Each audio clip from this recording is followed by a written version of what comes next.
These tunes are too strong, right? It's too strong.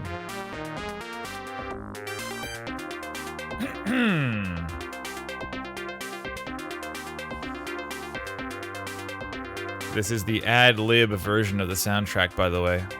You can choose from ad-lib, or Sound Blaster, or Roland, or internal, or combined. It's back in those days.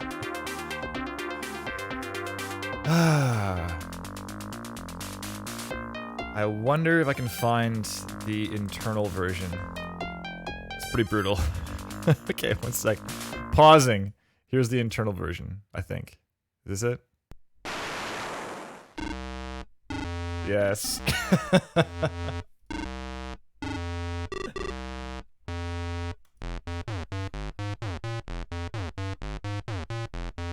Let's go.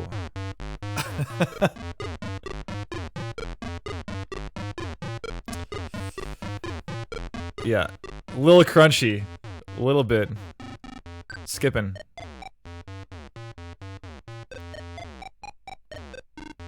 It's pretty impressive for its time, honestly.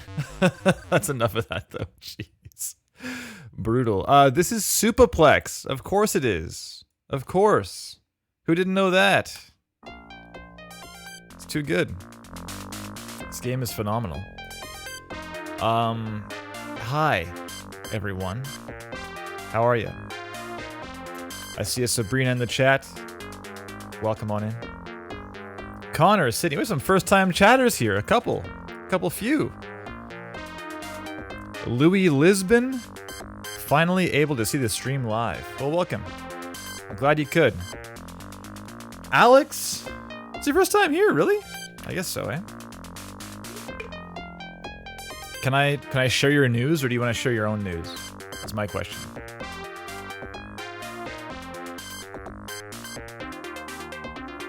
And Fubso found this stream through Edge magazine.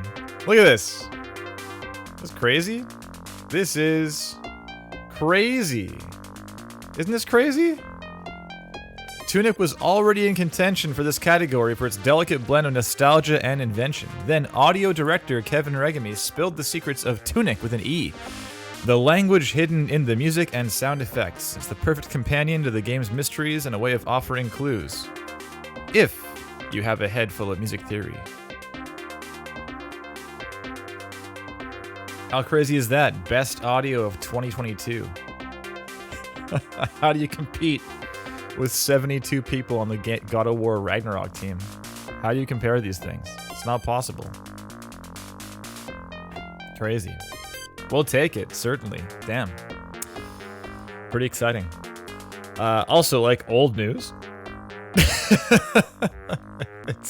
This news came out in like December, like late December, and we just missed it entirely until now, until my pal Martin Qualet hit me up and said, hey, my mom saw that like my game wasn't running, and I saw your name here too. One more time, right?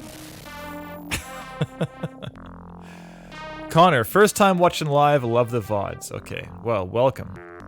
You can now chat and clap for people and everything. It's happening. It's happening for real. Who else? DK Wings. Hey, pal. Good to see you. I feel like it's been a while. Insulin God? What a handle. Let's go. Insulin God. First time also. Welcome. Alex Heflin. Valentin. Good to see you. Party Parrot. Yeah, right? These tunes. Yanni. Howdy, howdy. Natasha J is taking a break from her hard work on Rift of the Necrodancer to hang out in the chat.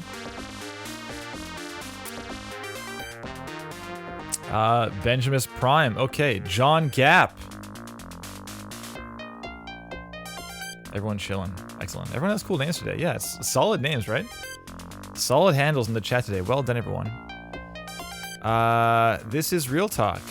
We're having a look at a few demo reels from some folks who may be up and coming in the game audio sphere. And oh yeah, before we do that, is anyone going to GDC this year? asks, Iskra Audio. Well, I sure am. Look at this. A certain talk is happening at GDC, realizing Tunic's design goals through audio world building. I tried to kill off the word world building at the end before they put it live, but it was too late. So now I'm just stuck with world building in there. It's fine, it's okay. This is part of the game audio space. We're building worlds together, right? Presley, hello. Hello. Yeah, John, if you can. Hope to see you there, of course. But I'll be talking, what says here, join Kevin Regami of Power Up Audio. Of games like Celeste, Subnautica Below Zero, Darkest Dungeon, Cadence of Hyrule, Crypt of the Necrodancer featuring The Legend of Zelda, et al. In a detailed overview of the audio of Tunic. This talk will cover establishing creative direction early, using game design to inform audio decisions, methods used in sound effects design, and overcoming challenges in technical implementation. Kevin will break down and demonstrate how these methods could be used directly or as inspiration in your own game projects to further engage your players.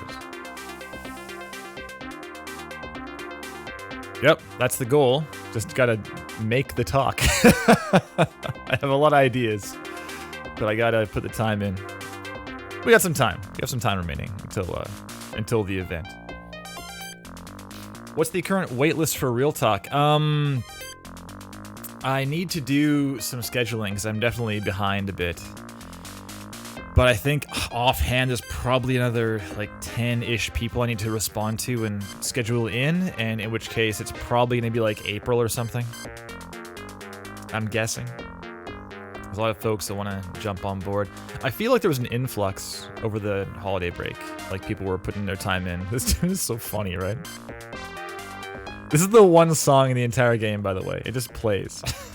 It's a level by level kind of like action puzzle game. And it just plays this. It's a 5-minute track, just forever. It's really good. Oh, and also, every time you finish a level and return to the main screen, the main menu, it restarts the song. So if you finish it fast, you don't get to hear the back end of the track. Anyway. Yanni, that'll be a fun talk. We'll probably end up peeping it once it's in the vault. Hey, well, cheers. I know it's tough to make it to talks at GDC. Like, if you go, it's hard to find the time to actually go to the talks. Even if you intend to, half the time you get caught up talking to an old friend in the hallway, and you're like, oh, whoops. That talk is now over. Whoops. Connor says, awesome. I went to a game audio meetup in December, and everyone pointed you to this stream, so you've been watching VODs at work. Oh, cool. May I ask where the meetup was? Is that too personal? I feel like the answer's always in the UK. It's like in London or something. Or Manchester. It's always where all the game audio meetups are that point to Real Talk for some reason. I don't know why that is. Yeah, there you go, UK. Jeez. There you go. It's always UK, right? Always. Anyway. Okay, yes, Real Talk. We're doing Real Talk things. We're looking at some game audio demos for up-and-comers. Looking to find some more traction in the game space. Whatever area of the industry they're looking for. If it's indie stuff or third-party teams like ours or some big AAA outfit or whatever, yeah? So, today we're looking at two people mainly. Alex, did you answer my question in the chat? Not sure you did. Alex, answer my question. Do you want me to share your news or not? Let me know. Because I have 3 people here. And Alex was like, Alexandru was like, I don't know if I need to go or not. So you can if you want or whatever. Fun background, by the way. That's cool. So wavy. So we might do like a... Whoa! What was that? Was it a button? Was it... Oh my god, there's sound effects on this page. Is it only on... Oh, it's on mouse off. Is it? Or something? I'm confused. Well, it's fine. Oh my goodness. Yeah, so the gist is here, Alex is like, I'm probably good to maybe not go if you want, but if you want to, then it's fine. Maybe a light one? Let's do it. So we're gonna do that. We're gonna look at Sabrina and Joe mainly, like classic wise, and then maybe just glance at this reel at the end kind of thing. Okay? Let's do that.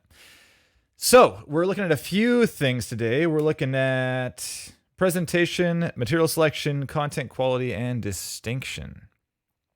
So for presentation, that is the website on the whole. I gotta go to this page. The website on the whole, like general taste, aesthetics, branding stuff, things like that. Is there enough information or not enough? Is there too much? That kind of thing. Is it easy to find stuff? Is your contact info thorough? Is your bio? Does your bio exist? Stuff like that. And then for the reel, how long is it? This one is 105. Sabrina knows what's up. Been doing homework. Yeah, like how long this thing is, what the flow is like. This one has like, oh my goodness, the YouTube video has little sections. That is amazing. And have I ever seen that before? Of course, I've seen it like on YouTube before in other videos, but I'm not sure I've ever seen that on a demo reel. It seems so obvious, doesn't it? Nice work. Yeah, so things like that. Things like the bookends, the front and back, if they exist, what they look like, what they sound like. The lower thirds, if they exist, and where they're located, what info's in there, the style of them, if it matches the website itself. There's like cohesive branding considerations, all these things.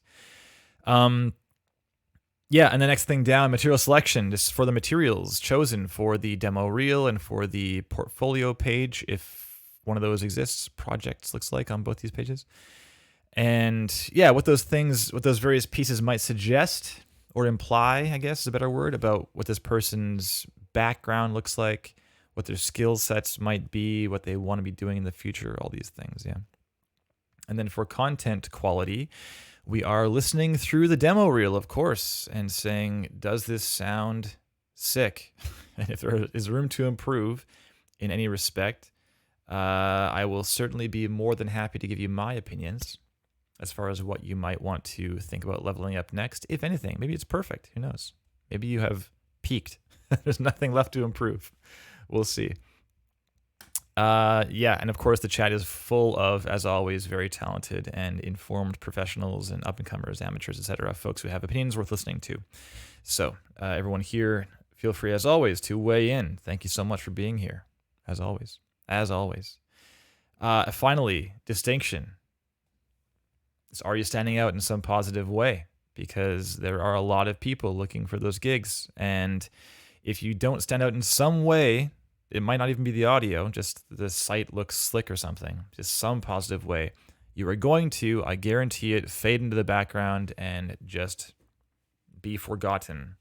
Or just, I mean, at the very least, not get the job because someone else is standing out. And even if you don't get the job this time around, the next time you apply to that same job, or perhaps maybe you just miss it by a nose and the person's like, oh, yeah, that person's pretty good, but I like this other person more. They get the gig, and then this person, like the recruiter's friend, says, hey, you know anyone? Yeah, Sabrina's awesome. Kick you over to them instead, right?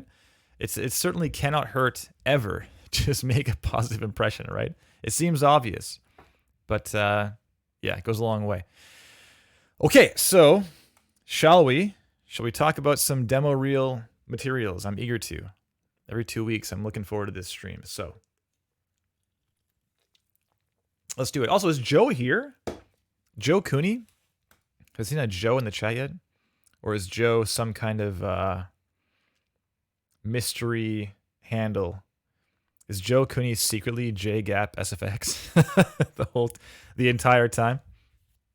And yes, Brendan, thank you. Yes, fingers crossed. Twitch doesn't have a horrible time on us again.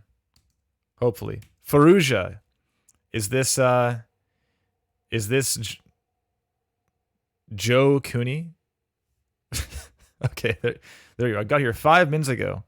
Okay, got it. Faruja, I'm assuming, or unless Faruja is just saying just telling the chat, just saying to the room that they got here 5 minutes ago. It's not relevant to what I'm talking about. It's like, hey everyone, I'm here. I have been here for 5 minutes. Also am Joe. Okay, well, I'll do Sabrina first here. Sabrina, I think you had to reschedule, right? Is that right? And now this is the rescheduled time? I think that's right. Yes, totally that's right. Okay, I recall now completely. So I'm glad we got to you eventually. This is great. Okay, we have home. We're at sabrinafedele.com if you want to follow along. There it is in the chat. It's Fedele, I assume, right? Fedele? Sabrina Fedele or something. Home, projects, free sounds. Free sounds. 3 things, and one of them, a third of the page is free stuff for everyone else. What a giver. Okay. Human body and voice sounds. Okay, little library. 240 sounds related to characters for you. Okay. Oh, my dog is snoring. Can you see her there? Okay, quick full screen. Look at this. Oh, I can't really see her very well. You see her there? Oh, my goodness. She's snoozing. I can hear her snoring right now. So funny. Oh, my goodness. Here are 70 plus tracks of eerie hums, buzzes, whirs, glitches, and more. Great. Okay. And you post about your sound effect libraries and recording process regularly on social media. Follow me. Here they are. Okay. Wonderful. I'm curious.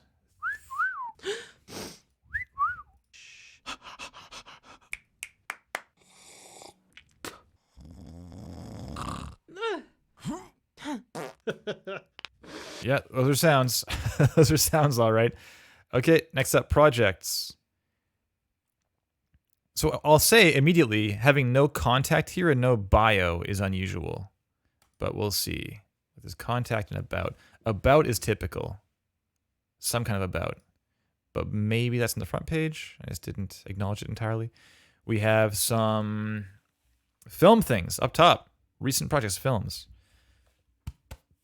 Swarovski, what's up? Good to see you. Okay, several film things. And then games below. Okay. Word, Breeze, Letterhead. And Sabrina, I know you, right? Yes, you mentioned that you watched the GDC Real Talk with myself and Clay Entertainment's Matthew Martinson. Yes. So one thing that we can just talk about real quick, that I feel we haven't talked about in a while on Real Talk, but the idea of having 2 separate pages, like literally also copy of projects. What's happening up top in your URL? Copy of projects. So having something like even like /games and that being like the home page for your game stuff. So /games will go to like a version of your home page with only game stuff on it. And it seems it does, which is interesting. I guess there's a documentary here, but the other stuff is, these are game things. So this seems like you're leaning game compared to film, just based off your front page. Again, like we're all going in blind here, right? So this is just my first impressions. So it seems like it feels a touch like you're not entirely certain of what you want to be doing, and maybe that's fine. I mean, of course that's fine, but rather than maybe that's the case, maybe it's not the case. The fact that your front page is, well, I haven't seen your reel yet, but if it's all game stuff, and I suspect it probably will be, we'll see, then, I mean, it says right there. Oh, it says games and films. Maybe it's both still. Well, we'll see. But regardless, for your projects page and for your site in general, it's probably worthwhile to have, it is more work, but to have a separate page for your film work and separate for your game stuff, yeah? And it's like the same website basically, just twice, but one has all games focus and one has all films focus, because if you're doing like contract work or applying for gigs or whatever, it's very likely that people in the game sound space don't care as much. Well, it's not that they don't care about your film work, it's that their film work is not relevant to their hiring process, right? It's not as relevant, certainly, as your games content is. And vice versa. If you have game stuff, up in the face of film directors or whomever want to look to hire you for film work, they're going to see game stuff and be like, oh, this person's not focused in film, so I guess I shouldn't hire them. Or even just simply, maybe it's not that like jump to conclusion but it may just be that they have to dig harder to find the film content when you could just be courteous and you'd be like, here it is. I know why you're here. Here's the film work, and they might not even realize there is a games page, which is fine and probably better, because that way they can be like, oh, damn, Sabrina is super into film stuff. Look at all these like documentaries and things they've worked on, as opposed to, oh, a bunch of things, and you run the risk of people thinking that maybe your attention is split, maybe you're not that into film or that into games or whatever, right? There's a lot of pros of doing two separate pages compared to, a whole lot of cons to not do that. So let's read your about here. It's kind of small still, hey? Go bigger. Hi, I'm Sabrina, and I provide audio solutions for video games and films. What I love most is immersing people in stories with sound design. I record a lot of my own source material, since this gives me unique sounds that are performed or captured in an ideal way for each project. Get in touch if you want to chat, follow my work, solve audio problems, or prevent them. I like that. I'm happy to offer advice, and I'm easy to reach through email. Preventing audio problems. I've never seen someone say that before, and that is a big part of the work. Great. This is a pretty brief resume, and if I'm being honest, I don't super know anything about you, having read it. Like, I could easily replace this picture with like a picture of like John Smith, like to some random dude, and be like, hey, I'm John, and I provide audio solutions for video games and films. What I love most is immersing people in stories with sound design. Like, these are kind of things that, like, this is maybe a little more you, but it's kind of you're just describing the job for the most part. Like, I record a lot of my own source also for projects. That's just what audio people do a lot of the time. And if you're working contract, yes, they would have this too, But this isn't really about you. It's kind of about a generic audio freelancer, if that makes sense. And I don't mean to be mean, but this is a great opportunity to actually, like, again, stand out a little bit more and actually tell us about you. Like, what kinds of things are you actually into a lot? Since you're self-taught, you weren't sure if I should tell people my story into game audio. If you mean to say you are concerned that a lack of post-secondary or like formal education would make people not want to hire you, I can say with confidence that just isn't the case. I can say that for our hiring, I can speak personally at least, like for Power Up Audio's hiring process, we did have a little like, what's your education level as a drop-down question, but I didn't, like, I'm pretty sure that the team in general didn't, and I certainly didn't focus on that at all. It was like okay, cool. Like, as a little, peppering, like, a little more information, sure. But it's not the kind of thing that would prevent you from getting a gig if your stuff sounds bomb. If it sounds amazing, no one's gonna be like, but they weren't taught that by a teacher, so therefore it's invalid. Like, it's just not realistic. That's not how people think in the game space. All that matters is the work. Zeb Kicks, what's up, pal? Been a long time. Good to see you. I hire contractors all the time, and I never look at education. Yeah, there you go. I only look at their work, of course. Can you imagine? Something sounds amazing. You're like, but you know what? We're going to pass because they didn't go to Full Sail or whatever. This doesn't matter. If anything, if you're fully self-taught, like there was one person we were interviewing who was fully self-taught and she was like amazing. So the fact that they were self-taught and their stuff sounded so good and they knew so much, I was like, damn. Like, this is obviously a very clear indicator that they have a lot of drive personally, and that's a great thing. It's a very positive thing. As opposed to being in school, you can it's easy to kind of get in this headspace in school of, I'm doing these assignments because I have to. When you see a demo reel that is like 100% student projects, like obviously student projects, that's almost a red flag, because I want to know, well, what are you doing in your own time? Like, are you actually passionate about this stuff? Do you want to be learning more? Do you, your schooling taught you like fmod whatever 1.12 or something. Like, do you know what 2.0 looks like? Do you know like what UE5 is doing these days? Are you in Unity? Are you going to game jams? Like, I want to know if you're actually involved and want to actually do this, or if you're just like, I paid the tuition, so I should probably do this program, you know? So there's a lot of positive results can come from saying, yeah, I'm doing this as I want to. Like, this is all me. That's totally fine, totally valid. Okay. And simply, yeah, having more about yourself. People will put things like their favorite games list down below, like what I'm playing right now, you know, or for your favorite films, I don't know, favorite films for sound, whatever you want. Just like something, what you do in your spare time, quick little sentence at the end. Like what kind of projects you gravitate towards, whatever. There's all kinds of things you can put in your about that can help me learn a little more about you. Because keep in mind, when the distinction thing is so damn important, because so many people apply for these projects. You know, look at any tweet that says like looking for a sound designer, looking for a composer, and it's like here's 300 replies, you know, immediately. It's just, if you the more you can do to stand out, the better. 100%. Okay. All right. So let's. Whoa, big white space. What's happening here? Because I'm zoomed in. Is that why? No, it just is crazy. What is going on? I'm like 10%, maybe 20% on the page. And it's like, holy. Night mode jump scare. Yeah, exactly. Scroll, poof, blast you in the face. That's weird. And is not a black mark? Super strange. I'm going to do a hard reload on this page. Yeah, it's still there. I don't know. No idea. Look into it. That kind of thing, like this, just kind of weird. Didn't affect my experience, but it's like, oh, strange.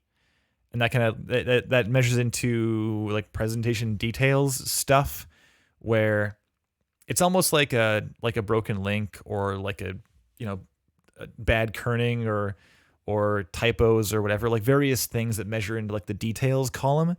And the more of those that are not quite right or seem a little strange or awkward or jarring, the more of those that exist, then it starts to stack up against you, because then people begin to worry like, oh, well, are they also going to be, it may speak to a lack of attention to detail or something like that. Like whether or not that's true, that just may be how it comes across.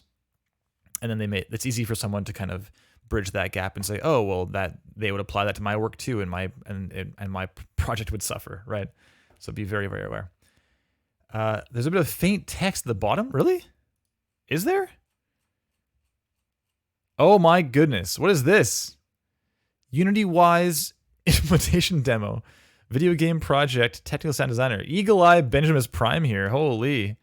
Yeah, so something happened there. Unity-wise project. Look into that, Sabrina. Some weird... It looks like this text just again or something. Kind of strange. Let's watch a reel though, yeah? Or maybe projects first. We'll glance at this. We saw films. Down here we have games, Word Breeze, Letterhead, Mon Air. Okay, unreleased game, some game project, the classic, the demo, of course. Seen countless times. Haunted House, Dice on Game Jam title. There you go. Robo Bugs Unite, more Game Jam stuff. Fantastic. Other projects, film. Okay. Oh, and this is also strange. More weirdness. It's like this widget, like the kind of gray box or something, is messing with your page a bit and putting more things down below. Something weird going on. Free sounds, also weird page. Oh, this one's fine. All right, free sounds. No problem. Let's watch a reel. Going full screen, turning sidechain off. Off. Okay. Good. Full screen. We're at 106. Love to see it. So good. No, one more time. 3, 2, 1, and go.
nice. Death's Door redesign. Very nice. Love to see those. Good little game. Okay, let's talk about some presentation stuff. Great work, Sabrina. Very nice. Let's talk about this intro. Is it awesome? Oh man. Is it ever? That's so cool. Very nice. Very nice. In the end, what we have? Little of that again. Little remix to start. The minimized version. Excellent. It's awesome. The chat claps hard. AZX with the first time claps. AZX. Very nice. Thank you for joining in. Okay, so first things first, intro is great. Nice work. Moving on. We got pretty low lower thirds. You may want to kick these up a little bit to like here-ish. Over border sound redesign Timesia. This is kind of an unusual orientation of things. And yeah, whenever we talk about like lower third stuff and if it's kind of unconventional, I don't like saying, oh, therefore it's wrong. You know, this is wrong because it's not what we're used to seeing. But you do run the risk of being unclear of what we're looking at if it doesn't look like what people are used to seeing. Does that make sense? If they're forced to kind of reinterpret something that they are used to seeing in a certain orientation, it may end up just being a bit distracting from what they should be focusing on, which is all your awesome sound right here, you know? So more typically, it would be like what the project is. That's the biggest text, the most important thing.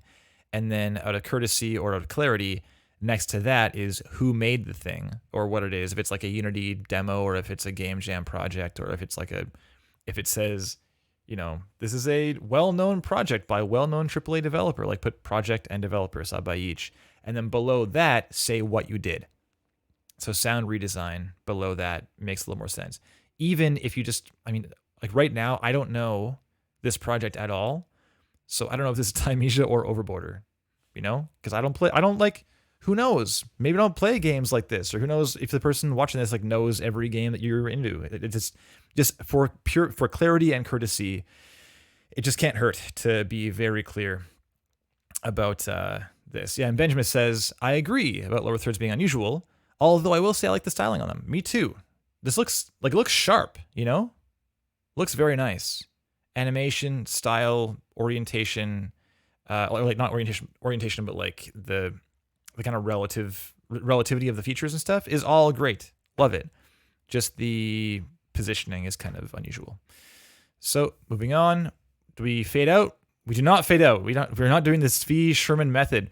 I don't know if you're aware of that, Sabrina, as it was not that post dates the GDC talk. We weren't able to put the Zvi Sherman method in the GDC talk, but the gist being that folks these days are throwing in a little extra sauce by fading out the titles like halfway after 5 seconds or something. So you're like, boom, Death's Door, and then like faded a bit. And then you have the background kind of becomes the full attention. But if they want to know the information, it is there, just a bit more faded out, so it's not quite so harsh and in contrast and such. Can be a fun little extra bit of work there, and you have these really slick animations and stuff, right? So, real nice, like fade in or just like slide in and then like fade halfway out. Be pretty slick, look nice. Let's talk about flow. So we have the intro.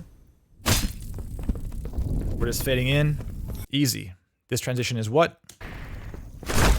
Some boxes. Oh, like a roll into a roll? Is that intentional? Roll! Here's the roll. Do you see it? Why is it not working? There we go. Here's our next frame. Advance, please. Oh, it's 30 FPS, that's why. We're advancing frame, and now we're rolling still. Look at that, roll into the roll. That's not bad. Okay, it's all right. It's like they're wildly different looking games and different perspectives, so it's not the most obvious transition, but it's smooth. How about this one? Okay, this one you're like, okay, these games are not the same, so I'm just gonna fade across. Yeah, crossfade, sure, whatever. Nothing incredible there. Smooth enough though. Next. And of course, these games have absolutely nothing in common, so good luck trying to find a good spot to, or some common ground for a fade point, right? But yeah, it's fine, inoffensive, nothing wrong with these. Of course, we always say that the more you can do like really deliberate and obvious cuts across various content, various pieces in your portfolio or in your reel, just the better it comes across. Of course, it comes across as like, oh, this person has a keen eye for presentation, etc. There's a lot of positive notes that can come out of just that bit of attention. So let's talk about some material selection things. Yes. So first thing is a pretty high fidelity looking thing. Next up we got Death Store, very indie. Acid Nerve, and more we have Steel Rising. Pretty, it looks a lot like this project, right? Very similar. And this one is just your previous stuff, your current stuff. So not super relevant to like what you want to be doing. These are quite different looking projects, you know? These two are more similar, certainly.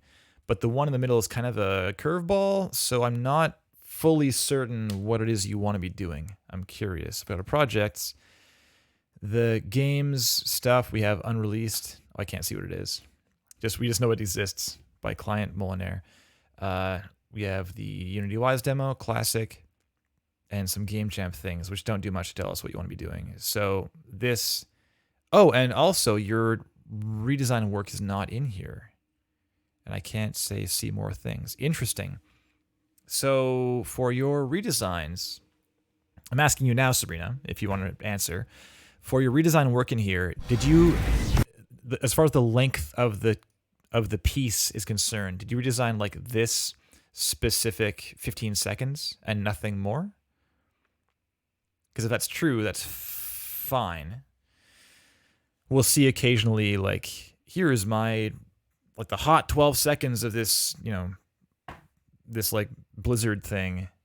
And then, okay, just those 15 seconds. Yeah. Here's like the great 12 seconds, but here's like the full minute if you want to see it. We'll see it occasionally, sure. But yeah, so I don't really have anywhere to go with that thought, but the question is for you now, like, what is it that you want to be doing? Like, do you want to, I mean, your bio kind of leans towards freelance stuff, you know, like get in touch. I'm happy to offer advice. I'm easy to reach. So that leans more. I want to work for you. Anyone, you know, it's maybe a little more freelance comes across, but I don't know. How will you tell if you're comfortable doing so? Let me/us know. Like, do you want to be doing a studio gig? Do you want to be working for yourself on indie stuff? Like, what is it that you see yourself doing? And it's okay if you're not sure. That's totally fine too. If you're kind of just doing stuff for a while and seeing what feels good. But I will say it's just not clear, not super clear from your reel, you know, what you want to do. Yeah. So you know you want to work in indie games, but you're still not sure what you want to work on since it's so early. Ideally, a power-up audio-sized game or Outer Wild-sized game. Yeah, sure. Like we kind of have some people call that like triple I. You know, it's kind of like higher fidelity, strong creative direction and scope and budgeting and production time, et cetera, et cetera. Like folks that have done this before, this is not their first rodeo, and they are looking to make something, you know, exciting and special. Sure, that's great. That's totally great. So in that case, you could be doing freelance, or if it's a large enough indie team, you could be being hired in-house. It's possible. Like teams like Clay have, you know, they're pretty triple I, and they have their own sound crew in-house. So it depends, certainly.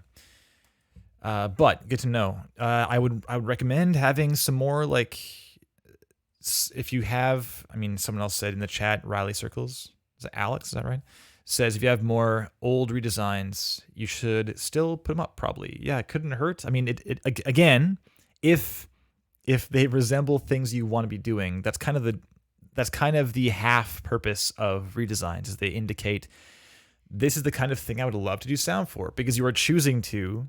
Like no one has no one has forced you to do the sound redesign for this project. So why would you choose a project redesign if it's not one that appeals to you, right? So it's just sort of, it's very implicit that, or it's easy to infer as somebody watching your work, like, oh, Sabrina wants to work on a game like Steel Rising. And if that's the case, then great. If it's not, then it probably shouldn't be here. So that's up for you to decide. If you want to work on more AAA things, like throw an Outer Wilds redesign in here. Why not? Just say, what's the ideal game I want to work on? And then find some games in that same kind of sphere, that same neighborhood, and just pepper your reel with games like that. Okay? Like there is a designer by the name of Sam Houselander, whose reel is real tight from that respect. It's got like just indie across the board. Oh, look what it is. Death's Door. Death's Door. We got Dark. We got Katana Zero. Omno. Like these are all like Frostpunk. So these are largely sound redesigns, right? And do you see how that compares to your own work? I'm not looking to like do an A/B comparison. To say like, oh, Sam's better than you, but just from this specific vantage point, it's like really, really clear to me what Sam wants to be doing. Whereas it's not as clear. It's like maybe I could guess with your work, but it's not obvious. Yeah, there you go. It's more obvious, exactly. Okay, so let's talk about some content stuff, though. Yes, and I have some thoughts. I have one main thought, I think. I guess thoughts are things you think, aren't they?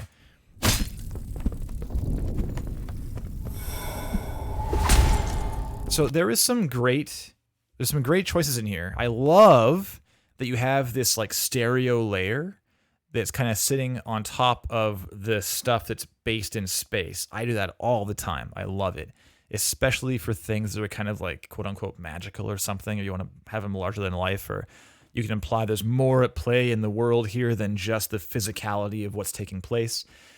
So things like this here, whoosh, it's like whoosh, goes nice and wide, and then whoosh, and then it's nice and wide again.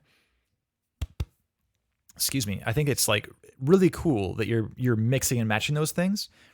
The one thing I think you could probably stand to bring them together a little more, because it feels like one is very much here and one's very much there. If that makes sense. There's like in front of you and like super wide. If the thing in front of you, you can also explore things like having stereo, like point source stereo sounds. If you're working on something like Fmod, this implementation in general, you can throw a stereo sound point source and like control the stereo width. So you can have a smaller stereo width within the wider stereo panorama. So you have this kind of richness coming from here or here or here or here, as opposed to like specifically here, and then you have like big stereo thing here and there. I'm not saying that's like a big shortfall here, but that's just an option. The other thing, though, is in terms of EQ and frequency range, I'll quickly mention there are some things missing as well. It's just like classic sound redesign, just like design more. It's really, really common for up-and-comers to be missing some details here and there, and that's common here too. So like we look at, you have great footsteps for you, great Foley, but look at our enemies here and their movements. Just focus on that specifically. We have not much happening for this kind of wind up and follow through for this character. There's like all this movement. It's like all this. It's like a couple seconds long, that movement. I hear like a pretty low whoosh in there, but there's not a lot of like contour to it or details. You can be pulling in, what's this character made of? What's their deal? Are they human? Are they monstrous? Are they like undead? There's a lot of things we can be getting more from, like the weight of the character and like what their armor is made of and various things like that. And not just for aesthetic reasons, but for gameplay reasons as well. Like from a game design standpoint, it's you can convey a lot about your game design sensibilities, not sound design, but like game design sensibilities by having things like, oh, this character has a certain sound when it's doing a certain attack.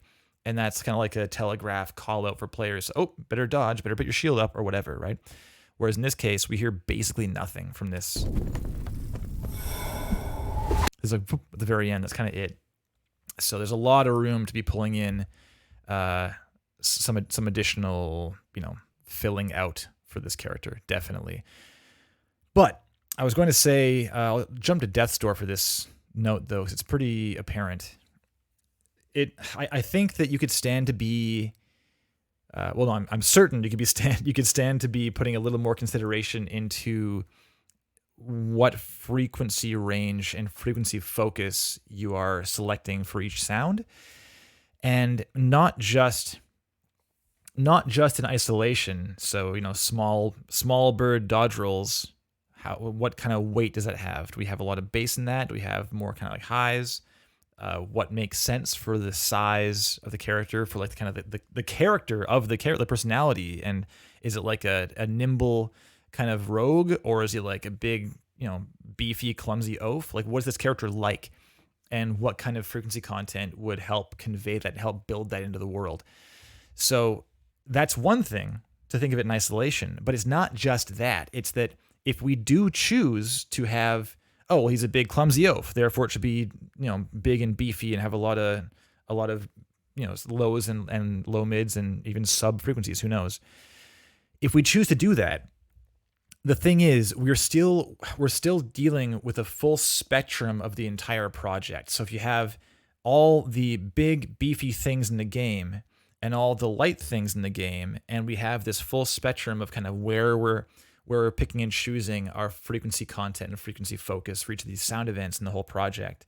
If we start with, it's big and beefy, the small little guy, well, then what happens is when the massive door opens or the big enemy's, mallet sledgehammer weapon comes down and hits the ground, or the ground quakes and the ground like quakes and splits or something.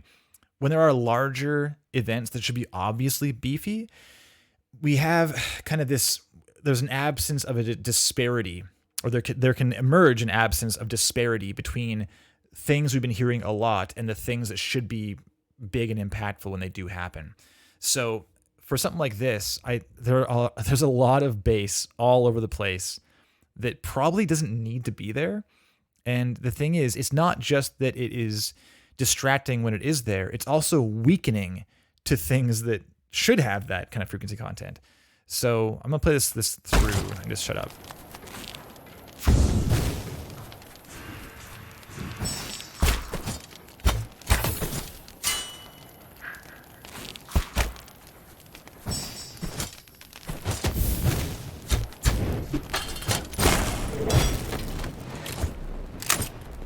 This clip too, it's the exact same thing.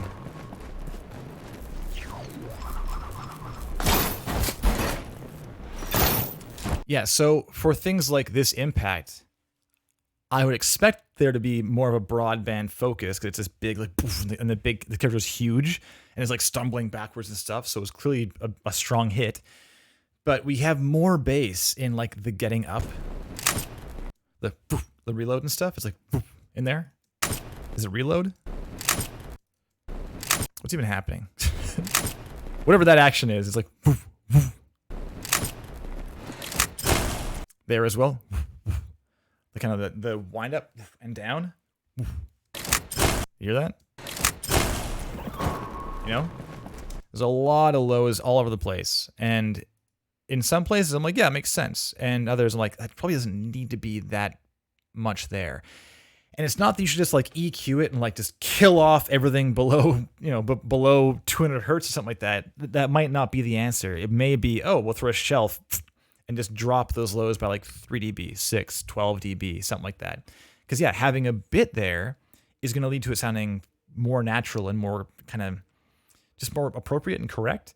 But when it's so present, and when it's often so present, then you run into the problems I was talking about earlier. So I think that there are some things that have no bass, and I'm like, they should probably have some now. So it just feels like the pendulum has swung hard, where some things have a lot and some things have none, and want to pull back and have it where, the things that have none probably should have some, and things that have like all should have less. It's just a little more lack of contrast can cause ear fatigue. it also can be a little bit immersion breaking if it feels like, oh, that should be bigger than it is. Like, why isn't it? If the player's thinking that, then they're no longer thinking about the game and their gameplay and stuff, right? Then they're just no longer immersed in the experience, and then we've failed. So, yeah. So that's the other thing too. Ben is saying, I also noticed that there was no clear change in design direction between the Death's Door clip and Steel Rising. 100%. If we close our eyes between these two things, and this is even just like a maturity and sound design thing, Sabrina. It's the more time you put into this vocation, the more you'll kind of find your voice and such. But with a project like this, if we kill off our display and I just press play around, I don't know, here.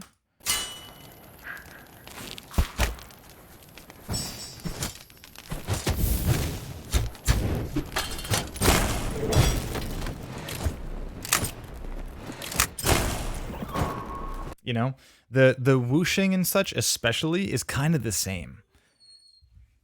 Oh my. Did you hear that yawn? That was crazy. You done your nap finally? So cute. Yeah, there's room to think about, well, if it's the same whoosh, like, should it be the same whoosh? And whooshes are hard, by the way. It's really tough. But being far away and seeing our little hero Crow do a little dodge roll or like a slash attack or whatever, it's not quite the same perspective as when we're right behind a character and it's like half the height of the screen. We should probably have a little more attention to the details of movement. Like we can for sure hear more like specificity in the armor and footfalls and Foley in the rolling and so forth than we'd hear if we're far away. It becomes more generalized when we're far away compared to hearing like the details up close. So yeah, certainly room to hear that kind of stuff here too. Yeah, that's the biggest thing. Things like style differences is a different conversation entirely, but a big one is simply we should hear just more of this if we're closer to it. Yeah. Okay. Oh, Isla, are you okay? Gonna leave? You touch? She's flopped again in front of the door. She's getting impatient. Dad's talking too much. Okay, and then letterhead.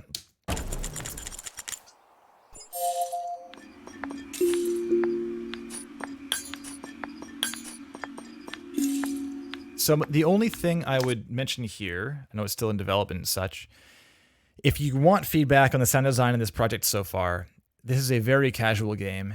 It's pretty chill. You got some great zen background feels just to like puzzle things out and just sit back and just like settle into it. Very nice. For the sound effects, I did a lot of casual game sound design at my old job before Power Up Audio. I worked on like 100 games easily of like this kind of style, like match threes and hidden object games and that kind of thing. And a very large part of that kind of trial by fire was that when you're designing anything, transients are your enemy. And so things like, there's a sound in here. That sound right there. That one. Yeah. So that hard transient,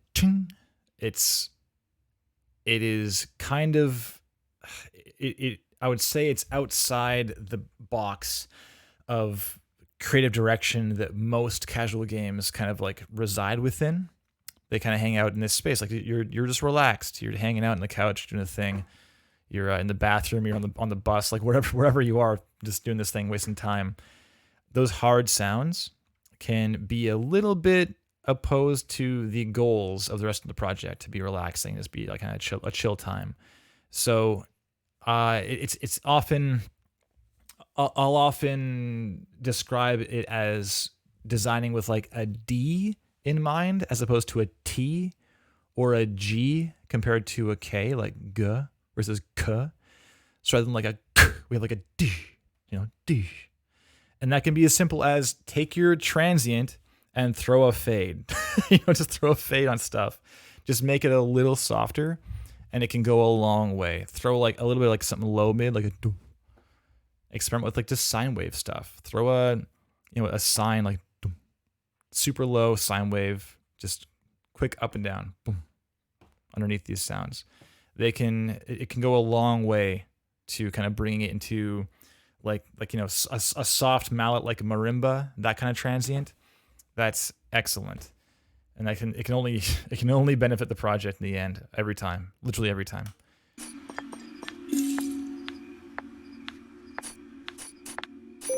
Even the tick-tock of the clock is a little bit harsher than I might do. Of course, this is not my project; it's yours in the end. If you think this is the way forwards, then that's. I don't know this game as well as you do, of course, right? So it's your call. But for the tick-tock, like even that like tongue click has a less harsh transient than like the ticks in there. It sounds a bit like it's a hard surface being hit, kind of like a tick-tock, you know? So there's room to soften things up for sure and just get them nice and cozy, yeah? Okay. It's probably enough for now. So let me think here. Is there anything else I wanted to say before we move on? Yeah, there's a bunch of stuff we can talk about further in here, but those are the biggest things that stood out, I think. Just on that first watch. So last thing being distinction is Sabrina standing out in a crowd in a positive way. I think it's real clear that you're putting a lot of good steps forward. You're self-taught. You don't say it, you told us. If you say that, that goes a long way. That's actually a very positive thing. Some great testimonials here. It seems like you're really putting yourself out there. That's fantastic. As far as your current demo reel goes and your page, we talked about separating like film and game stuff. That can go a long way just to help focus people's attention a bit more and be like, oh, sweet, Sabrina's fully into games, fully committed, awesome, as opposed to worrying about like split focus stuff. The content in here, there is some lack of clarity as far as what kinds of projects you might want to work on.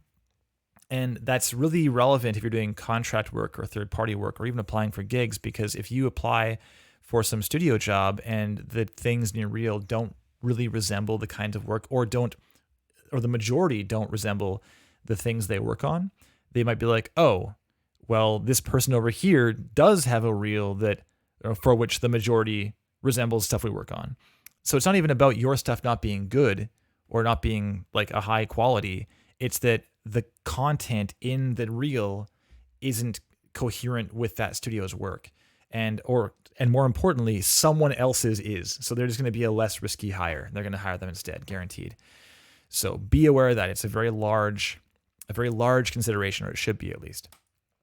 And yeah, we talked about like style stuff, trying to separate styles between pieces, try to find like a nice audio direction, a nice style to kind of sink into, you know, like you're in this room for a while, this like gritty, dark thing. We have all these like wooden slats all visible and stuff's like really bloody and like magical and stuff.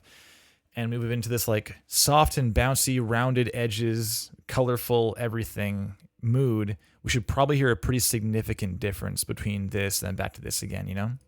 That should be a consideration there. We certainly do hear a difference between these two. Big time. They're very different.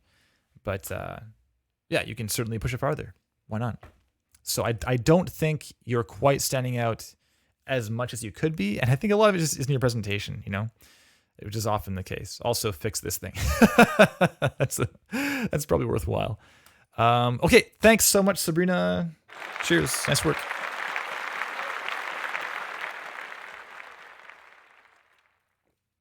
All right. Joe, Faruja. Shall we?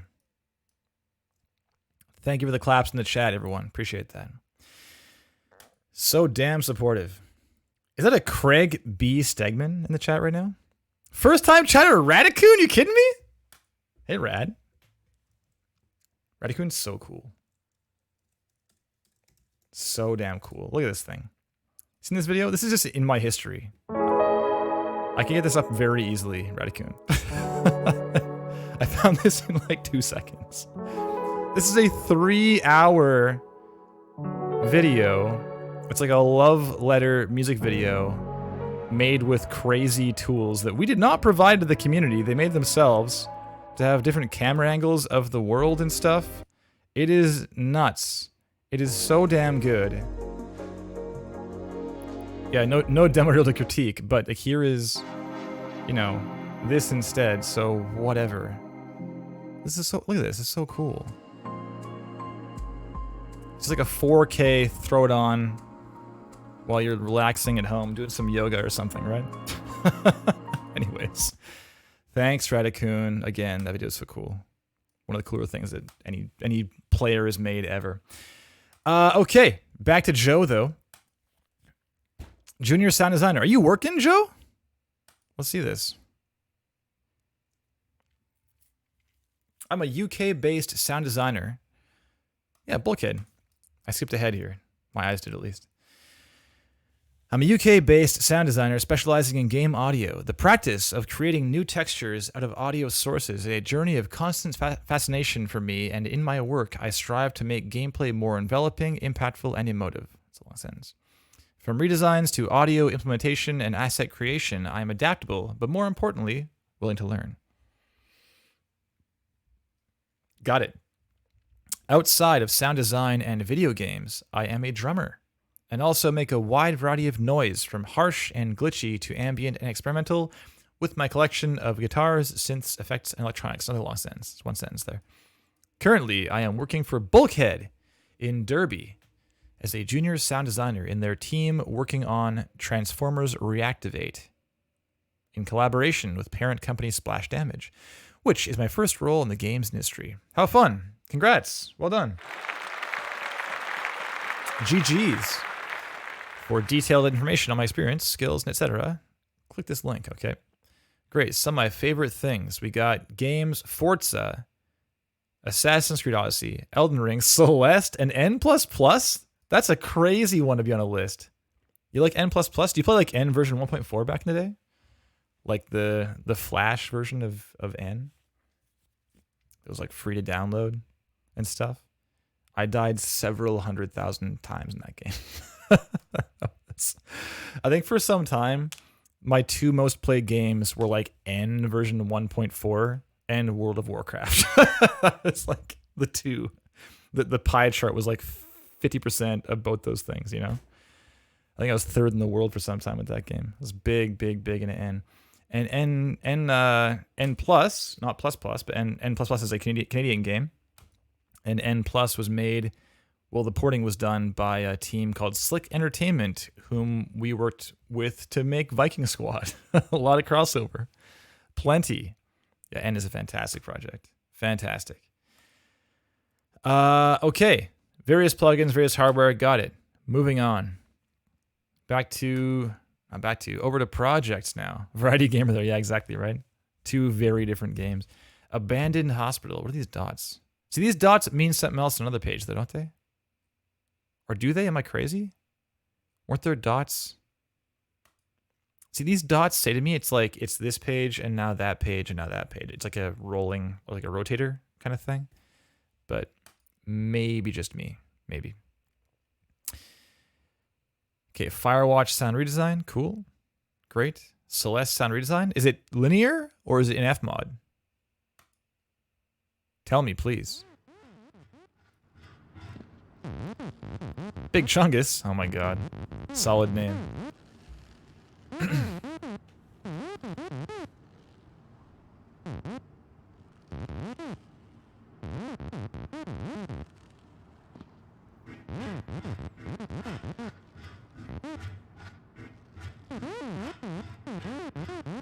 Cool. Very nice. Moving on.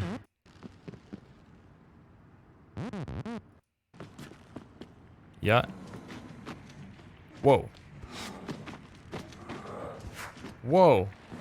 Is it like dust ambience? Yeah. Crazy. I never even thought to do that. Missed opportunity, perhaps. Who knows? Gears Tactics. Doom Eternal. Okay, great. Over to Contact. First name, last name, email, write a message. Okay. Got it. Home. Home is only the real. Okay, well, shall we? I guess it's time, right? Full 117. We'll see if that extra 10 seconds is worthwhile. Joe's working, so it seems to have worked in some respect. Let's have a look. 3, 2, 1, and go.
It's too scary.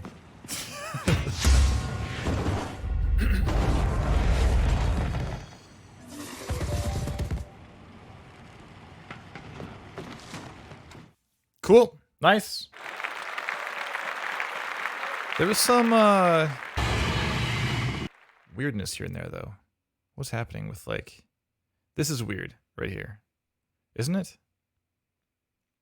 Like the wrap and it's right it's like right what do you call that? Aligned? No, right, it's something else, right? I can't think of the word. Please, someone knows in the chat. Okay, so thanks, Joe. I do think it was a bit long, but this is maybe just this clip was kind of a bit draggy because nothing happened. Justified. Thank you, Alex. Yes, right, justified. So this is a little strange, definitely. Way more common to have it down below. Like we were saying before, you saw Sabrina's review. We don't need to talk about lower thirds again. Also, you're hired, so all this stuff is moot, whatever. But, you know, can't hurt to have this stuff a little more right there. Let's talk about a big concern of mine. Is the whole thing quiet? I'm going to go through my other rig and see how this looks.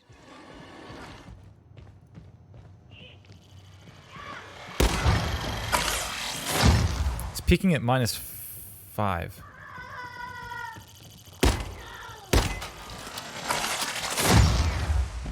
Yeah, so... Okay. Yeah, it's still -5.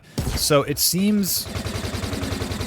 A, it seems quiet, and B, it sounds like your highs are real underserved. That's how I'm feeling right now. Excuse me. I'm going to throw on another insert row. I'm going to throw on a limiter and a Pro Q2. The Halo clip was measured. Oh, interesting. Interesting. Yeah, I don't know. I don't know about that. I feel like I get the -23 luffs. I get that. But I don't think that's really a thing. As much a thing. Like the chat, so what we're talking about here is like standards for shipping projects on console especially. There are certain like expectations for certification and stuff. In my experience, they're not very rigorously enforced. They're like, here's a gist, but like we ship Towerfall, and I like hate mail for how loud that game is. So no one at Sony was like, excuse me, Towerfall team, can you fix your shit, please? Like this never happened. So, but that said, we absolutely do run stuff through like loudness meters when we're playing through things these days, and we'll aim to like do, I don't know, 21 or something like that, around there. So, but for a YouTube video, for your demo reel, I don't think that's really a thing. I think that, like Tzvi is saying, hey Tzvi, just talking about you recently. As always, what else is new, right? On Real Talk. I was distracted by how quiet this is. So take from that what you will, Joe, you know? This is, yeah, I think that if I move a Pro Q2 into the mix and I say, you know what, we're going to do a little high shelf, and I'm just going to do it nice and shallow, just like a, whoa, one of these, you know? I'm going to pump up your highs like 6 dB. using like 5 or something. So yeah, we'll go 6 dB. I'm just gonna go hard on this stuff. Go 6 dB at like 1K, you know, pretty low too. And then on the main limiter, I'm gonna drop it down 6 dB also. And let's have a listen to this stuff again. I'm really curious how it'll come across. This might be too loud, we'll see.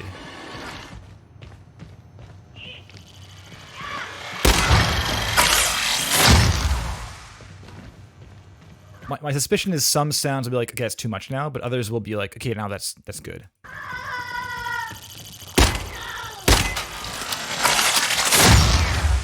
Like that blast sounds so much better now. It's just like you have a lot of yeah, there's a lot of room to bring those highs up for sure. Across the entire reel.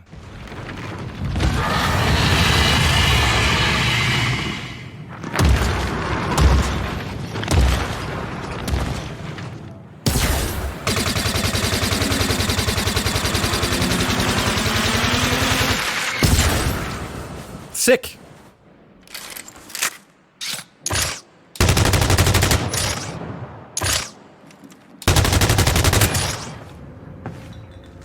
Like literally all I did, Joe. A high shelf at 1K, 6 dB. Limiter, 6 dB. Done. Now it's like, okay, and ship the thing.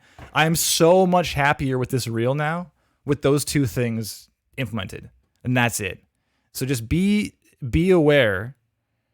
I mean, this is a big one right here. Like, listen to this. I'm turning these off again. I'll turn both these things off, and we'll watch this this clip right here again. Okay, here it is.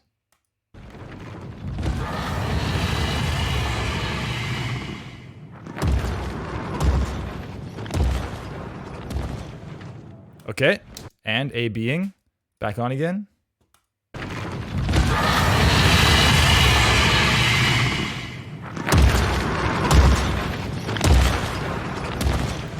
Man, like all your frequency content is all there.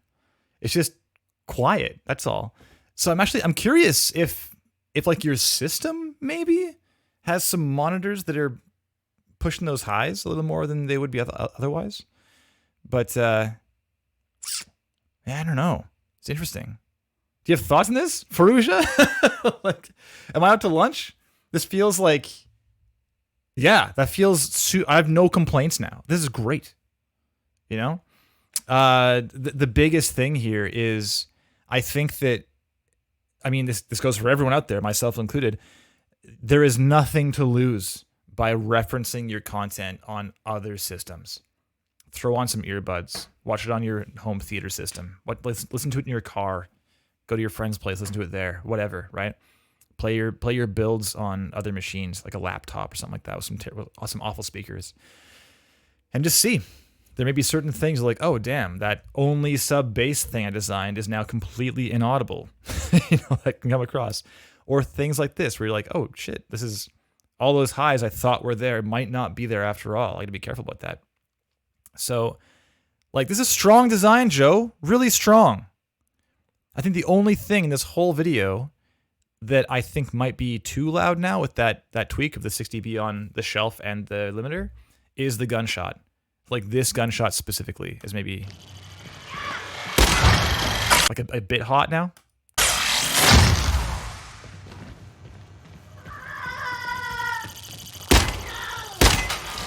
Now, like pull that gun down 3 dB and now we're done. Ship the reel, you know? So I have so few notes for this reel now. That's so funny. The presentation thing, like we were saying, the lower thirds can use some love. The no notes here. I have no notes here, like no significant ones.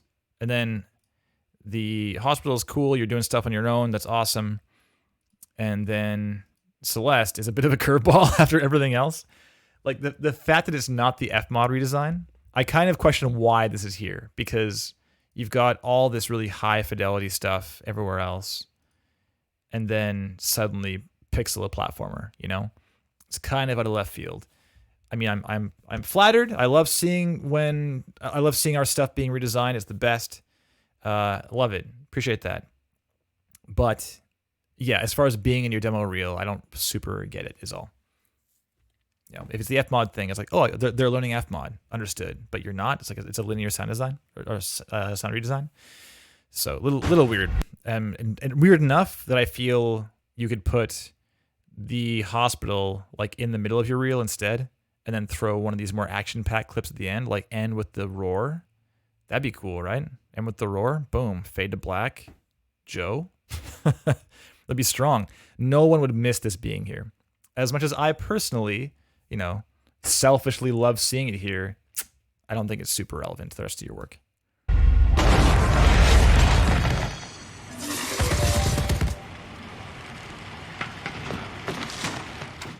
Cool though. Really nice, man. Solid work. Really great. Projects. The hospital. This kind of works out well that you're also already working, because then I can put some time into you and Alex and not feel too guilty because you're already, you know, you're doing stuff. Firewatch. Not even in your reel. What's happening here?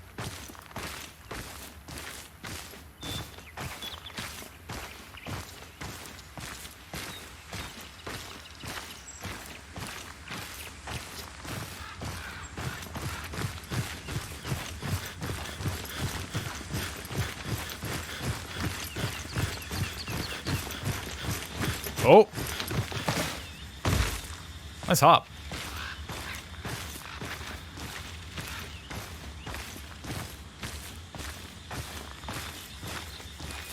Oh, also, I still have those tweaks on. Let's turn them off.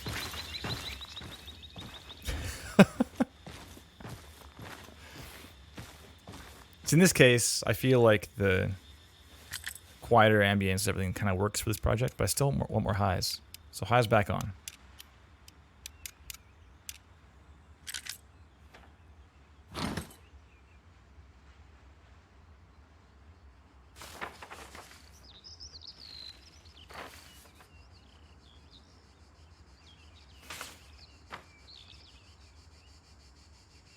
Cool.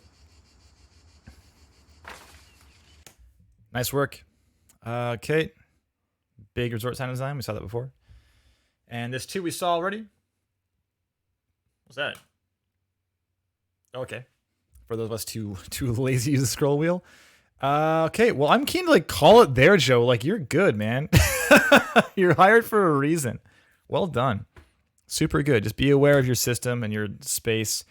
I shipped Celeste in a absolutely, well, in an apartment that is trash for acoustics. It's real bad. But the thing is, if you shoot your space, like if you blast out a big old 20 hertz to 20K test tone, you know, all the way up, and you put a mic right here and record the results, you can see what happens in the waveform. It's like up and down and nothing for a bit and back up again. You can tell, oh, damn, my listening position has 0, 100 hertz, has nothing, or it has like way too much 300 hertz or something like that. And in those cases, you can then tell that it's not your design, it's the room. And then you can hopefully design around the shortcomings of your own space. I know we can't all have like Dolby certified listening spaces to be working in, of course. This is not realistic or affordable for a lot of us out there. So simply knowing the shortcomings of your space can help you work around them and compensate. And then that combined with referencing your work on other systems can help to further inform what you're actually listening to, like what you're actually making versus what you're hearing. Yeah. Yeah. Celeste has like, what's funny is I don't like 300 hertz at all in general. And I'm hearing too much of it in the last space I was working in. So I turned it down a lot, but in truth, I was only hearing a lot because of the space. So it was turned down like double. So the sound of Celeste is like a notch at 300 hertz. That's the entire soundscape of that game, basically. So sounds so clean, right? 300 is the worst. Yeah, Joe, like you're standing out, man. Nice work. It's great. Like your site is pretty bare bones, straightforward, tasteful, good to go. But oh yeah, look at this arch ceiling, or this slanted ceiling. Oh yeah, one of those. But yeah, I mean, you're working for a reason. Your work is very strong. It's great. I'm gonna turn off this EQ and limiter now for Alex's work. Really strong though. Nice work, Faruja. Alex. Oprisan? Oprisan. Oprisan. Alexandru Oprisan. I have no idea where that name is from. I love that name, but I don't know where you're from. About. Finnish? Oh, you're based in. Based in doesn't say from. My name is Alexandru, and I'm a sound designer based in Tampere. Tampere. Or something like that, right? Finland. From a young age, I've been passionate about sound, music, video games, and technology. Romania. Oprisan. Okay, thank you. Oprisan. I think some of the key moments were my father getting a radio player that allowed me to record over cassettes and the exhilaration of going out of Tristram for the first time in Diablo 2. Now, it's all about DAWs, Ys, game engines, and the never-ending creative pursuit. After I finished a degree in psychology while working in a music store at my hometown Bucharest, there you go, I felt the need to develop myself further as a music producer and sound designer. I applied to Finland. There you go, University of Applied Sciences, where I am currently a third-year student. During these years, I developed my technical skills, worked on student projects, released music, joined game jams, and developed a clearer taste for audio direction. Cool. Some of my favorite games and films sound-wise are Control, Inside, God of War PS4, Arrival, Dunkirk, and Blade Runner 2049. I am really excited to collaborate with passionate teams and help your vision come to life. Feel free to contact me through. There you go. And you're working, right? Do you want to share? Please go ahead and share in the chat. I will let you do the honors. This happened recently, I think. Yeah, very nice bio. Very you. Sabrina, if you're still here, yeah, you're doing some claps there. Excellent. Sabrina, like this is a great reference point. It's like it's a bit on the longer side, but it's not like it's not it's dense. That's what I'm saying, right? It's like a nice dense. These things are all about Alex specifically, as opposed to like here's why sound is cool. You know, you get some those kind of like general statements can creep in there very easily. Okay, so let's go to. Oh, this is like a vertical page. So about, projects, contact. It's all on the front page. Got it. Got it. Understood. Alex got an internship in Romania for a small indie game company working on an action RPG. Well, there you go. You're working. Excellent. Good to know. Good on you. Oh, similar to Diablos, the buy actually helped. There you go. Goes a long way. I saw that Joe Cooney working for, not the parent company, but lower company under Splash Damage with Splash Damage stuff in the reel. It does go a long way, of course. People in general like seeing their own stuff or things like their stuff referenced, of course. Just lowers risk. Assumes that buy-in will be high as far as what they're making creatively. What's happening here?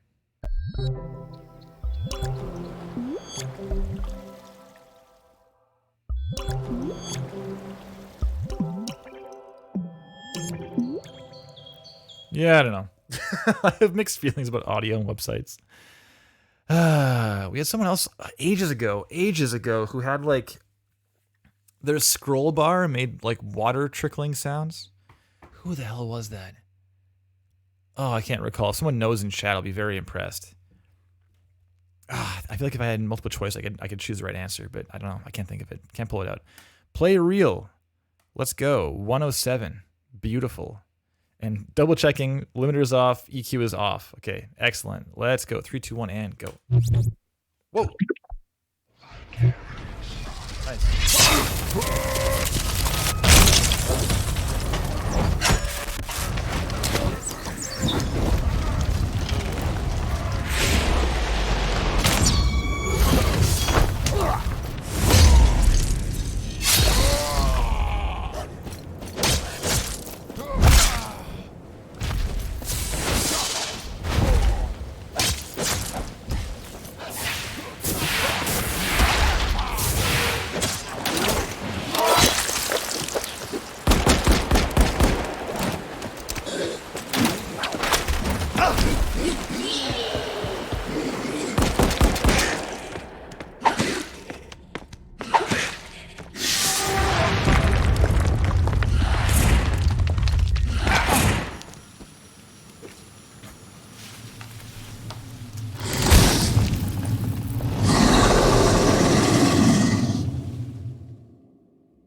I heard the reverb end.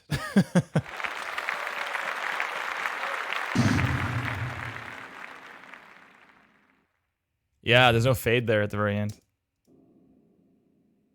You hear that? This drops off. I was waiting for it to fall to silence, but it was like, and fell off. Be aware. Reverb tail details. Okay, nice work. Strong reel. So fun. This is a strong, hard-hitting start. Boom, boom. Bow emergency. Settle down. It's not that high. It's just headphones, so it's just sound right in my ears. That's all. Also, I work in sound, you know? I'm aware of these things.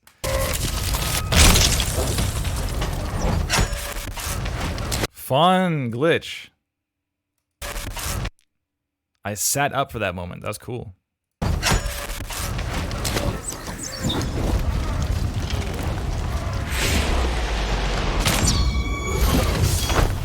Is that a reference to like a previous Assassin's Creed redesign? Or not redesign, trailer? I don't know which one it is anymore. Is it 2? Like that moment, it's like it's an arrow from a high point into the hero, into that exact spot, like boom, and then they crack it off. You know the trailer? It's the one that like everyone is redesigned. Assassin's Creed 2? I think it's 2. Oh, I don't know what it is. It's an older one for sure. I don't know if I can find it easily. It's like, if I can't find it in like 10 seconds, I'm gonna stop trying. Is it Revelations or like Origins or something? I don't know which one it is. I'm low on time here. 3, 2, 1. Can't find it. I don't know. Yeah, I don't know. Oh, it's Revelations. It's this one. I found it. Isn't it this one? Year before my birth. Yeah, this right here. Look at this. Right? I'm not going to play any sound. But this right here. Look. Shot and in the shoulder. It's like, huh? And then crack. It comes off. Boom. Right? It's the same moment. That must be intentional, right? It's got to be.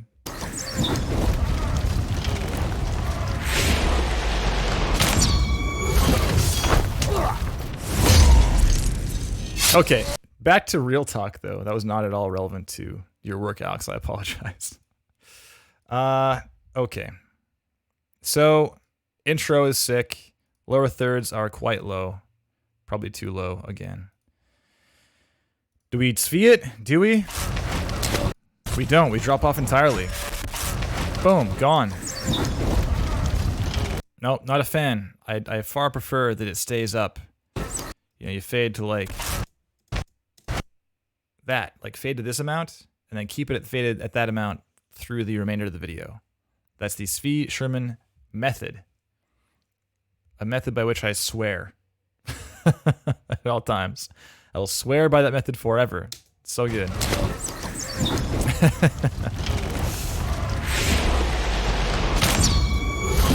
And transition, we got what? Ugh, a kick and straight into another thing. No crossfade, nothing. It's sort of... It's smooth. It's like kick and come back and like... So in terms of the phrasing of the combat, it kind of makes sense. It's nice. It's not super, like, obvious as far as being a deliberate cut, but it's not bad. And then next one is where? Here? What if it was a kick into the sword impact instead? I think that would be better, honestly. But it's not, the thing is, it's also not the same perspective, you know? We will see the occasional reel where it's like, and like on the shot, it's like hard cut to different game, different gun, you know? Helps a lot. Like, maybe, I don't know. Or like arrow shot to like there, zoom in. to like that moment into, or like, you know, that right there or something. I don't know.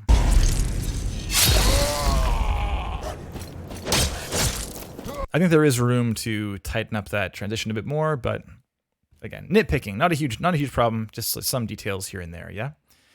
Tried the kick cut, didn't work very well. Yeah, it's, again, these are just different perspectives, so it's not the most obvious decision to make, you know? I think where you did it, it certainly works. It's just not super, it's not the like the tightest cut we've ever seen, but not bad. Certainly at least good. And then, yeah, next cut was where? Right here? Okay, this is nothing. So we have, yeah, it flows from here to there.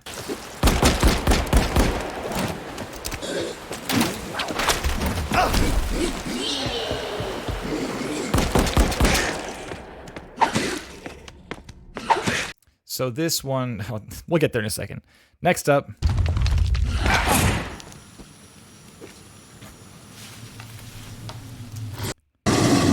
Yeah, solid ropes, says Fee, I agree. I feel like I was getting into ear fatigue territory after this clip. It's pretty loud. And then it goes into like nothing because there's not much happening here. And then into kind of quiet stuff, into a roar. We just finished saying like, and with the roar on Joe's reel. So yeah, love it. Classic reel finisher, the big monster roar, of course. Yeah, I feel like there might be room to shuffle something a bit because it's pretty loud up front. It's a lot of action-packed everything for like 30, 40, 45 seconds. And the end's like, whew, cliff dive in volume and energy, and then like a bit of ramp for a roar at the end, nothing else. So it might be worth, yeah, I don't know, it might be worth shuffling a little bit, like roar into, maybe into the Elden Ring clip instead. Yeah, I'm not sure. I don't know. But I definitely felt this like going for a while. And then the hard drop off, I was like, whoa, okay. It kind of hit me pretty hard. So might be something to consider there. Anyways, material stuff, like pretty damn AAA. And then we get into like personal thing, doesn't matter. Cool, you're working on things, amazing. That's great news. And then we have very AAA. This is like very high fidelity indie stuff. That's great. Again, it's not quite in the same camp as like Shadow Warrior 3 or Elden Ring, like not even close to Elden Ring and Assassin's Creed Ubisoft stuff. This is a very different project, right? So it's a little bit like the Celeste thing with Joe, but not the end of the world. And it sounds like the thing you're working on is still pretty indie. So seems to have worked in that respect. So great work. There you go. But let's talk about some sound things. Yes? Love the intro. Is that a whoot-dish right there? Is that a whoot-dish? The silent moment before the burst? It's maybe too much. Maybe too much silence.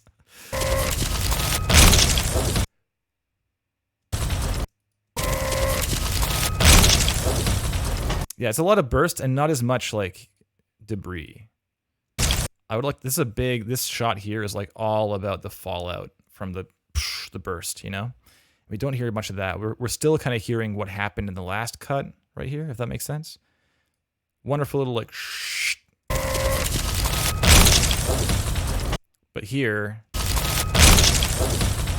do a classic, close your eyes, yeah? 3, 2, 1, and...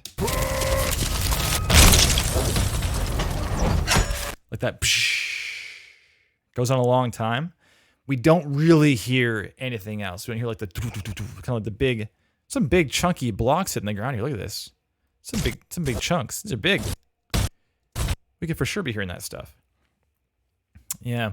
And yeah, Riley Circles says it sounds a bit delayed due to the silence. The silence thing it's a powerful tool for sure. John, what is happening in Assassin's Creed these days? My goodness. We're freezing folks solid. the silence before the burst is it's a powerful tool, but you got to be real careful to use it in moderation and make sure the syncing works, like it makes sense. And I feel like a drop down in pitch might work better also. The pitch center, it goes like, you hear that? And the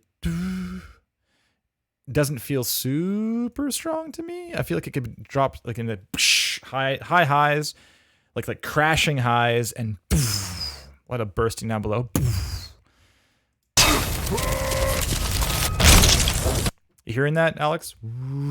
You know, it's not just that, obviously, but I'm saying like the pitch focus, the pitch center. You know, being so tonal, and it's tonal for a while too. It's like, yeah. I'm focusing in hard because this is overall designed very well. So I'm just getting into some nitpicking moments here and there. Yeah. So yeah, careful of your silence. Tighten it up. Not, you know, if you wait that long on silence, it moves into like you know, sound design for the sake of the audience, like diegetic versus non-diegetic stuff, where it's like, oh, it's like a cinematic burst as opposed to the sound of the thing happening, because it wouldn't sound like that probably if we were standing right there. There'd be something bridging that gap between the build and the burst. But you can do things like get rid of most layers and have like one layer, like a little like kind of squeaking, crunching ice layer, like into the right. So you have everything else kind of come out. There's maybe 4 layers. Layer 1 gone, 2, 3 gone, and then 4 is just that, and then everything back in again. Having nothing is a bit bold. Yeah, a bit bold when you have ambience in the background only. Yeah. Great glitch. Very nice. Drop the ambience out for a second too. Very nice.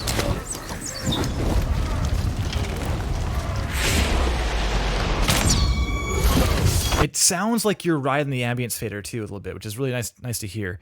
This jump here, I feel like it drops the kind of the blazing backgrounds out a little bit, kind of during the shot, and we hear it come back in there a lot more. Very nice.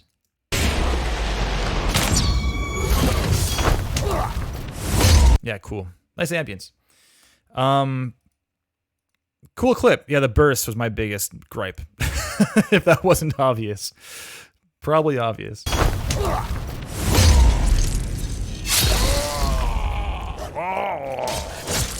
Nice.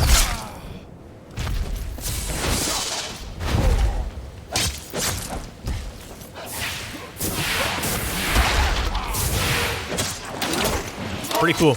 I have no massive suggestions here. Maybe that jump back I'd like to hear more of. It's like, ooh, ooh. It's like really quiet. It's also like left panned. Ooh. What a nitpick, my god. Left panned small whoosh on the jump back. I'd like to hear a little more like a, you know, some highs in there, but a lot of lows. Be great. The landing's cool. Have that 1-2 of the story being told. 1, 2. We have only. You know? Really nice throw.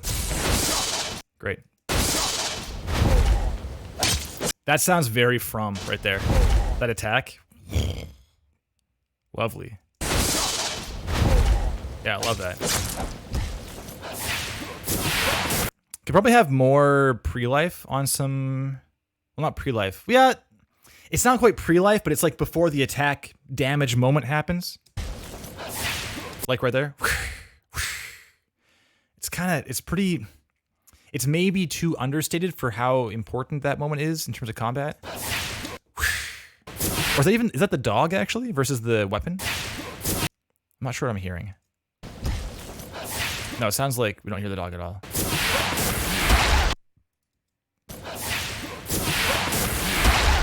I'm not super positive what that sound is.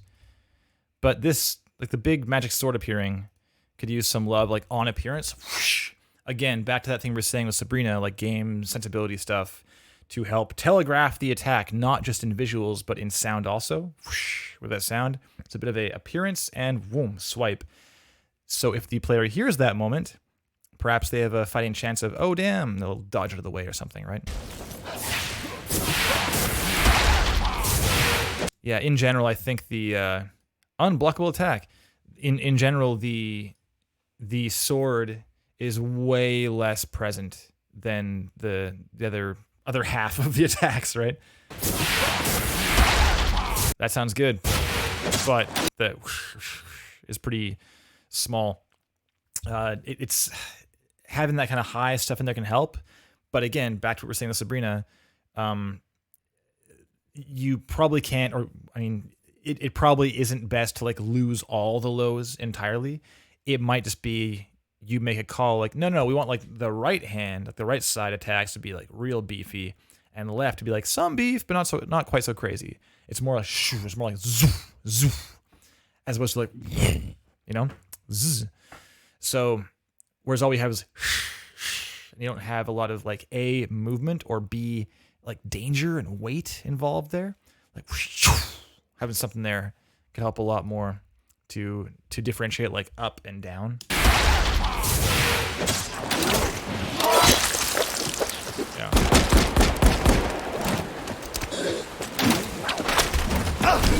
Nice ropes, like Svi said.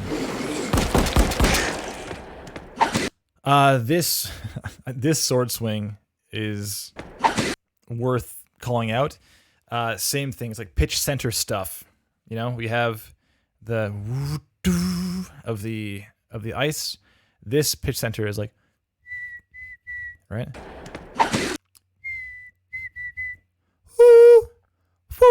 It's like there. Even the reverb tail, you know, it's like the reverb tail. You know, and because it is hitting that pitch so strongly, it's what my ear, or what the human ear grabs onto, and you risk ear fatigue so much more when you have something calling out like that. And sometimes when a sound is structured like this, where there's some frequency or some note, like musically, that is like sticking out a lot in the sound, if some whoosh like boom, and like on the peak it hits like some frequency point, or some specific frequency just really hard.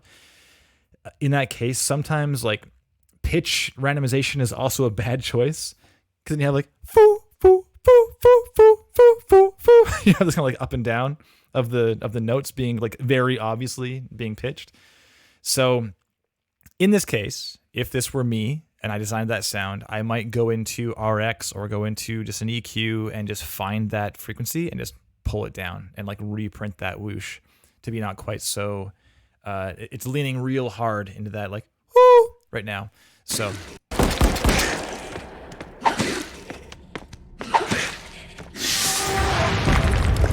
Love that though. That's great.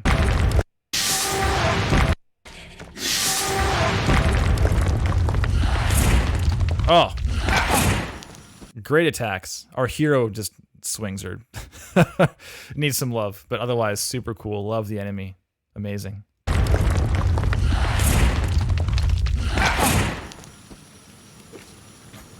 Oh, so good. Great Foley.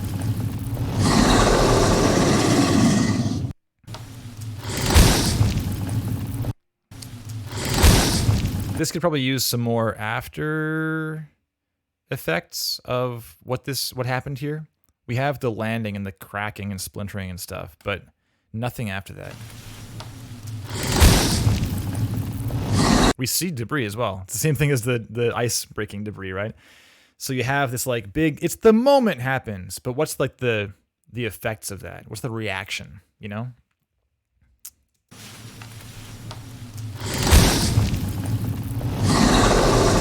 Yeah, as far as the wolf sneaking up, I mean, maybe that's like part of the design. Like it's supposed to be kind of stealthy until it's not. I don't know. I'm not entirely sure like what the move here would be. It might just be your choice. But as far as this goes, like I think the impact's a big one, and maybe even the moment, in general, the moment between landing and the mouth opening for the roar. You have a lot of canvas to work with there, as far as maybe you have like reaction of the environment to the landing. Maybe you have like some guttural like growling up to ramp towards the roar or something. There's room for sure. Mr. Cube says, that's your enemy. Something you should be scared of. It should be huge. Yeah, like the roar is certainly scary. But there's room to further, being the first thing we hear. It's not just a quick landing. You have room to further illuminate how big this thing actually is and so forth, Or embellish how big it is, right? Yeah. Oh my god. See, I hate website sounds. I'm sorry, Alex. I've been surprised by it like 4 times on this stream, Ugh. Just gets to you. So, solid though. Real good, Alex. Solid real across the board. Real nice. Are you standing out in a crowd? Yeah, I think so. Solid stuff. I mean, you have some great, obvious work you've been putting into your own projects, and like down here, this looks awesome. Without even watching these, this looks fantastic. So good job. And yeah, honestly, like solid bio, solid across the board, just solid. The fact we're nitpicking stuff like the ice burst and the silent moment before the burst, etc., like that just shows you that you're obviously designing like a high level, and just keep focusing in on some of the things we were talking about. Yeah. So yeah, solid, man. I'm glad we still had a look. But I'm closing your page. Closing it. I'm closing it forever. I'll open it later. We'll see. Let's go back to my favorite OST. It's this one. It's this one. Okay. The waitlist is considerable right now, but if you do want to submit your own work to Real Talk, you can do so down below on Twitter at PowerUpAudio or at RegMK, or on our website, powerupaudio.com.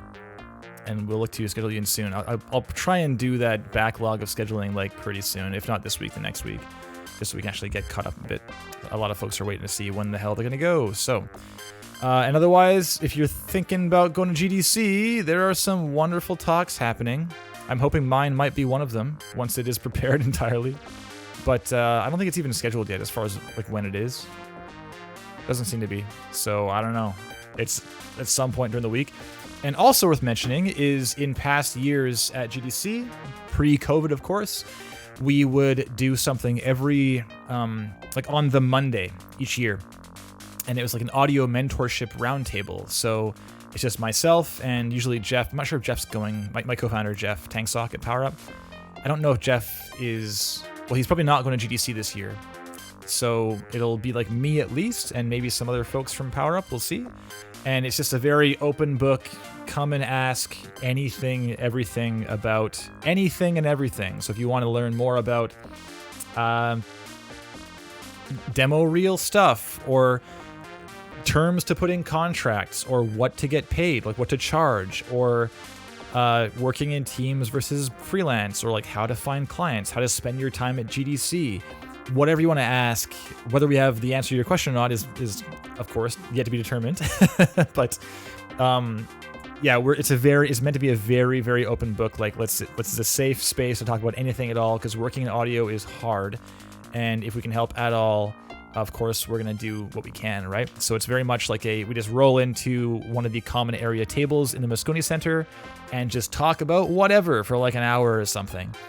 And the last time we did this in 2019, it would have been, there was maybe like 30 people there or something, maybe in that range, like 25, 35, somewhere in that neighborhood. So if we get something like that again, that'd be amazing, of course. I'm looking forward to meeting more of y'all in person, hopefully. Yeah? Okay, so thanks everyone for tuning in and for all your wonderful feedback in the chat and helping out. Clap for you. And I am out of here. Thanks so much. We'll see you in 2 weeks. Yes? Cheers.